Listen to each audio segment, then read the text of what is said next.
All right, it worked this time. Hi. Oh my goodness. Okay. Well, let me get started. I don't know how long this is going to last because it's been acting up again. Yeah, it's really weird. This is my painting I'm working on right now. Let's go and get continuing, finishing off now. This was, I told you guys earlier, this was an old painting that it was pretty dark.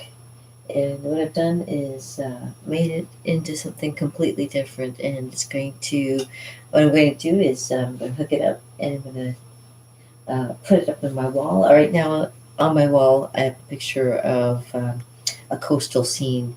I love pictures of seasides. So I'm going to switch it up and I'm going to finish off doing this one. I'm going to finish making the wave here.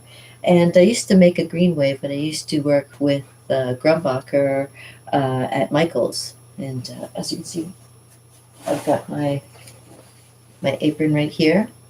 It's always good to wear an apron, especially if you got nice clothes on. You want to look good. Uh, and you want to make sure that you don't get paint on everything. You wear an apron, and luckily my beautiful apron, over the years, it has been keeping up pretty good. And I got pockets. It's important to have pockets. Pockets is what make the world go round when you're running out of stuff and you're like, where is everything? And of course, keeps you from getting covered and stuff. Yeah. So uh, I love the people at Grumbacher. They're awesome. Jen and the gang over there, Jen and Joe, and all the people over there that make that place rock.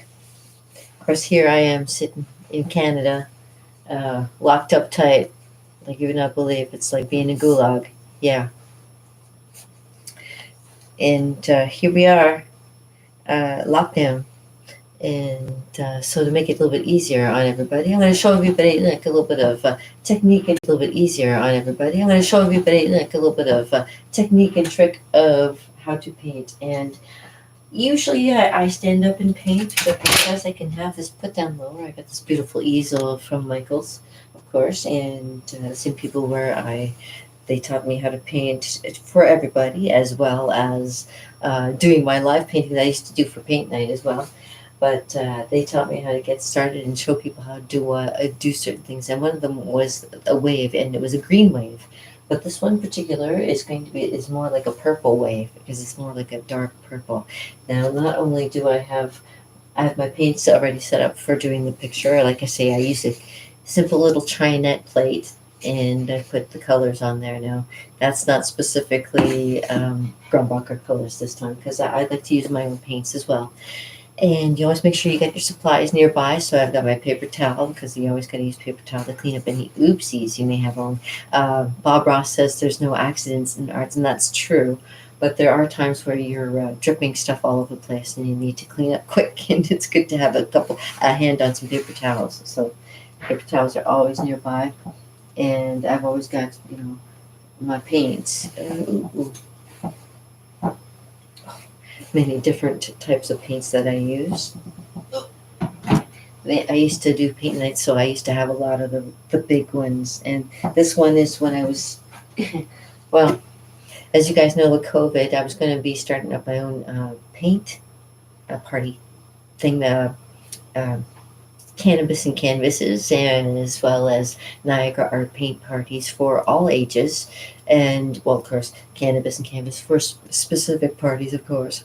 And it's just having a good time with painting and art.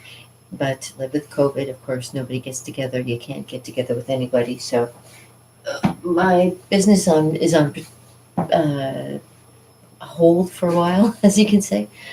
So what I've been working on right now is just this beautiful painting, and I wanted to continue and show you the extra details I'm going to be adding into this as we go. So you've caught me at a good time. It's funny because I started doing stuff yesterday, and it was getting kind of like, well, I wasn't liking it, and I just had to kind of just get a grip on it, just go at it by myself, and just kind of look at it. And I was like, yeah, okay, I think I'm getting the hang of it now. I think it's coming along nicely.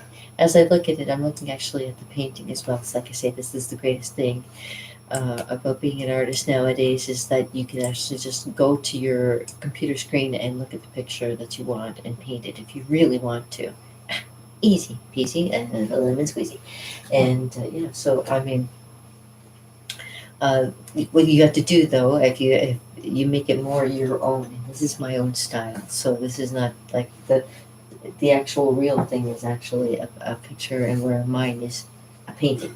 So that makes all the difference. Now I've got to grab some paint. Oh, and it's important not only just to have stuff to make it dry, but you also have the stuff to make it wet, like water, and to have the paint brushes handy. So one second.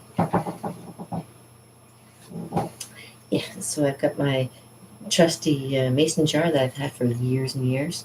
That it's worn in with all kinds of paint along the top now, and caked on. It's very caked on. And I have my brushes, a couple of good brushes to have on hand. And I'll show you, especially when you're doing seascapes. Good brushes to have on hand. One important one is very important is Bob Ross uses this one quite often too. It's a nice fan brush. I have several of these different ones, so if I wreck this one, I don't have to really worry. I got other ones. I'm a, I wouldn't say I'm a hoarder of art supplies, but I have a lot of brushes. So if one gets kind of botched, I can always. But you know what? The good thing too is you get really cool looking patterns off of different, when it's all kind of wrecked and stuff too, you get a neat kind of pattern off it too. I never throw an old brush away. I keep them too, just for like aesthetic purposes. You can make stuff look like bubbles on the water and stuff like that on here. You can use this brush for stuff like that, and that's what I've been doing. And yeah, I'm just going to continue with that. And so I've been using the fan brush, and also a nice. Well, this is probably put as a number 6, I think, or a number 4. See. Yeah, it's number 4. It's a number 4 flat, or a filbert, whatever you want to call it. This one is actually a little bit. This is a Curry's one. I have other ones that I use with nylon. It's very good to use. So I'm trying to give you points as I go, but I should actually just paint, right? Yeah. Stop playing with them and do something. Okay, I gotta get some white on my. The only thing I don't have on my plate right now is a little bit of white, so I'm gonna grab some white.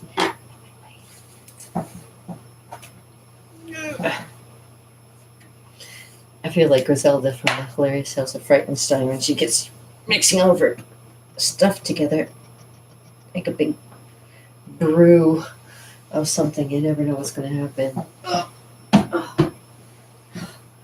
That's one heavy,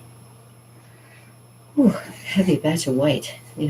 I pick up prosciuttos that are heavier, but that's pretty heavy.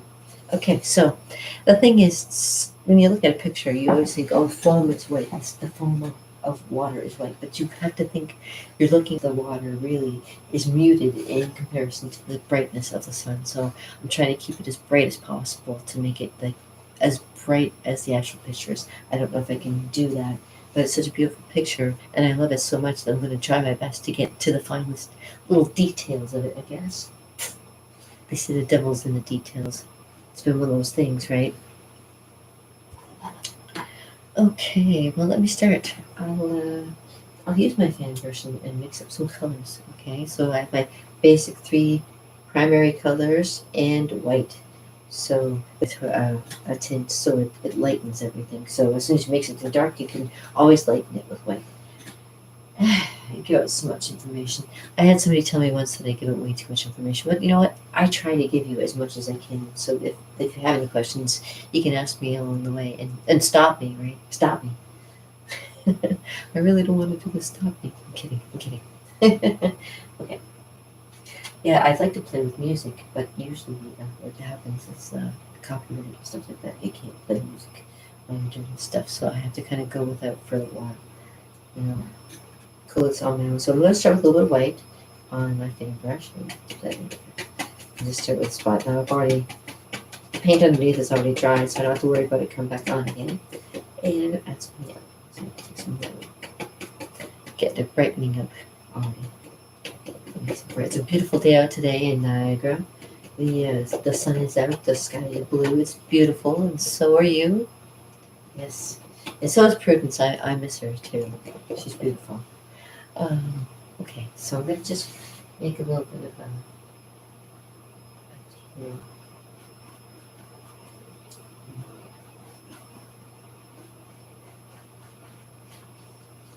She might see it again afterwards. I might go over it with some light too.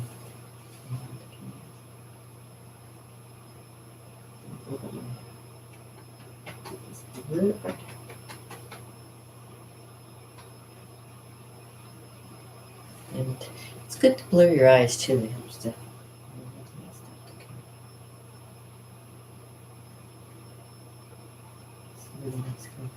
Okay, there we go. That's more like it. Okay, bubbly, bubbly, bubbly. Okay, bubbly, bubbly. And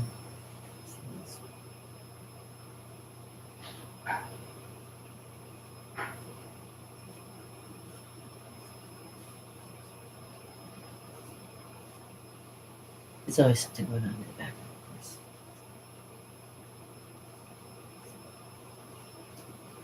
If you see any ghosts, let me know, because sometimes it does happen to be a little bit on the haunted side around here. It's Kimmy's Funhouse, also known as Overholt Art and Entertainment Studios, aka if you want to know a little bit more, go to KimOverholt.com or press my little button down below and follow along with me. You can be my friend and watch me paint along. And I talk very quiet, just like Bob Ross.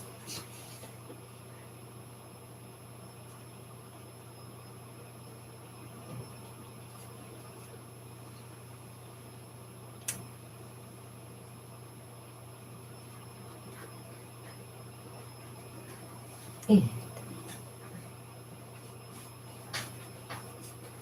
Got some coffee on. Excellent, I'm live. Just do a little live.